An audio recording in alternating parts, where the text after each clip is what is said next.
அன்பிற்கினியவர்களே, ஸல்லல்லாஹு அலைஹி வஸல்லம் இந்த மாதம் நுழைந்தவுடன், மாதம் வந்தவுடன் என்ன துஆ கேட்பாங்க? ரஜபிலும் ஷஅபானிலும் எங்களுக்கு பரக்கத் செய்வாயாக, ரமலானை அடைய செய்வாயாக என்று தொடர்ந்து துஆ செய்து கொண்டே இருப்பார்கள் என்பதாக சஹாபாக்கள் அறிவிக்கிறார்கள். அந்த சுன்னத்தை ஹயாத்தாக்கக்கூடிய விதத்தில் தான் உலகமெங்கும் ரஜப மாதம் வந்த உடனேயே இந்த துஆவை ஓதப்பட்டு கொண்டு தான் இருக்கிறது. நமது பள்ளியிலும் ஓதப்பட்டு கொண்டிருக்கிறவர்களே, இன்ஷாஅல்லாஹ் நீங்களும் என்ன செய்யணும்? ஒவ்வொரு துஆ கேட்கும் பொழுதும் இந்த துஆவை மறவாமல், ஏன்னா இந்த துஆ கேட்பதும் ஒரு வகையில் சுன்னத்து. ஸல்லல்லாஹு அலைஹி வஸல்லம் கேட்டிருக்கிறாங்க. என்ன துஆ? அல்லாஹும்ம பாரிக் லனா ஃபீ ரஜப வ ஷஅபான வ பல்லிக்னா ரமதான. இந்த துஆவை இன்ஷாஅல்லாஹ் தொடர்ந்து கேட்போம். அன்பிற்கினிய அல்லாஹ்வின் நல்லடியார்களே, பணித்துக்குரியவர்களே, ஏன் ஸல்லல்லாஹு அலைஹி வஸல்லம் இந்த 2 மாதத்திலும் எங்களுக்கு பரக்கத் செய்வாயாக என்று துஆ கேட்டிருக்கிறாங்க. பரக்கத்துனா என்ன? அன்பிற்கினிய அல்லாஹ்வியார்களே, நாம் எல்லாம் 21வது நூற்றாண்டில் இருந்து கொண்டிருக்கிறோம். 20ஆம் நூற்றாண்டை கடந்து 21வது நூற்றாண்டிலே உட்கார்ந்து இருக்கிறோம். பிற சமய மக்கள் பரக்கத்தை நம்ப மாட்டார்கள்.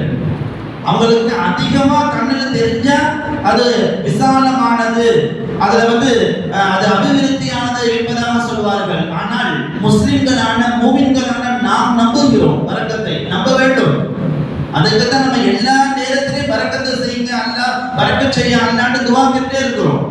நம்முடைய வியாபாரத்தில், நம்மளுடைய தொழில் துறையில், நம்முடைய குடும்பத்தில் பரக்கத்துல வெறும் பணம் காசுல மட்டும் அல்ல, வெறும் உண்ணக்கூடிய உணவில் மட்டும் அல்ல, உலகத்தில் நாம் எந்த விஷயத்தை எல்லாம் செய்கிறோமோ அனைத்திலும் பரக்கத்து வேண்டும். பரக்கத்து இருந்தால் தான் நாம் செழிப்பாக இருக்க முடியும். அன்பிற்கினிய அல்லாஹ்வியார்களே, உலமாக்கள் சொல்வார்கள், அல்லாஹ் தஆலா பரக்கத்துங்கிற ஒன்றை தன்னுடைய ரகசியமான படையாக மறைச்சு வச்சிருக்கிறானா. ரகசிய படையாக ரப்புல் ஆலமீன் எத்தனையோ படைகளை வைத்திருக்கிறான். அதில் கண்ணுக்கு தெரிந்த படைகள் உண்டு, கண்ணுக்கு தெரியாத ரகசியமான படைகள் உண்டு. அப்படி கண்ணுக்கு தெரியாத ரகசியமாக மறைச்சு வச்ச படைகளில் ஒன்றுதான் இந்த பரக்கத்து என்பதும். இந்த பரக்கத்தை நாம் தொடர்ந்து கேட்க வேண்டும். பெரியவர்கள் ஆலிம்களிடத்தில் பார்க்கும் பொழுதெல்லாம் துஆ செய்ய சொல்ல வேண்டும், பரக்கத்துக்காக துஆ செய்யுங்க என்பதாக. அவங்கள்ட்ட கேட்ட மட்டும் போதாது, நாமும் பிறருக்கு துஆ செய்யும் பொழுது பரக்கத்துக்காக துஆ செய்யக்கூடிய பழக்கமுள்ள மக்களாக மாறணும்.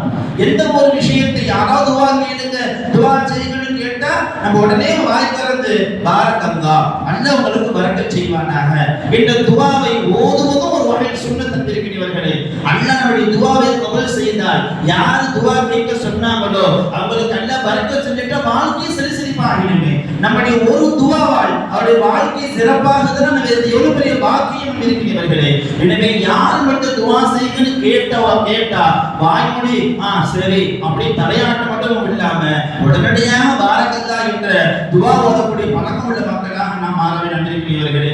ஏனென்றால் இந்த துஆ அல்லாஹ் அங்கீகரிச்சு அந்த பரக்கத்து விட்டால் இருக்கிறவர்களே, நம்முடைய பொருள் செல்வத்தில் அல்லாஹ்வுடைய பரக்கத்து இறங்கிடுச்சுன்னா அது இருக்க குறையாது, பெருகிக் கொண்டே இருக்கும். பரக்கத்து ஒரு பொருளாதாரத்துல இறங்கி இருக்கு என்பதை நாம எப்படி புரிஞ்சுக்கணும்? அல்லாஹ் குறையாதுன்னு சொல்லுவாங்க அல்லவா? கொஞ்சமான பணமாக தான் இருக்கும், ஒரு 1000 ரூபாய் மட்டும் நம்மிடத்துல இருக்கும். ஆனா 10,000 ரூபாய் செலவு பண்ணா எவ்வளவு செலவாகுமோ அவ்வளவு செலவையும் இந்த 1000 ரூபாய் பிடிச்சிடும். அதுதான் பொருளாதாரத்தில் அல்லாஹ் நமக்கு பரக்கத் செய்திருக்கிறான் என்பது அர்த்தம் இருக்கிறவர்களே. அதே போல பிள்ளை விஷயத்தில் அல்லாஹ் பரக்கத் செய்து விட்டான் என்றால் நாம் எப்படி தெரிந்து கொள்ள வேண்டும் என்றால், நம்முடைய பிள்ளைகள் சீர்திருத்தம் உள்ள பிள்ளைகளாக, நல்ல ஒழுக்கம் உள்ள பிள்ளைகளாக மாறுவார்கள். தான் தோன்றித்தனமான பிள்ளைகளாக, தலவிரி கோலம் உள்ள பிள்ளைகளாக இருந்தால், ரவுடிகளாக இருந்தால் அல்லாஹ் பரக்கத் செய்யவில்லை என்பதை புரிய வேண்டும். நம்முடைய பிள்ளைகள் ஒழுக்கமான, பெற்றோர்களுடைய பெரியவர்களை மதித்து சொல் பேச்சு கேட்டு நடக்கக்கூடிய நல்ல பிள்ளைகளாக நம்முடைய பிள்ளைகள் வாழ்ந்தால் அல்லாஹ் நம்ம பிள்ளை விஷயத்தில் பரக்கத் செய்திருக்கிறார் என்பதை நாம் புரிந்து கொள்ள வேண்டும் இருக்கிறவர்களே.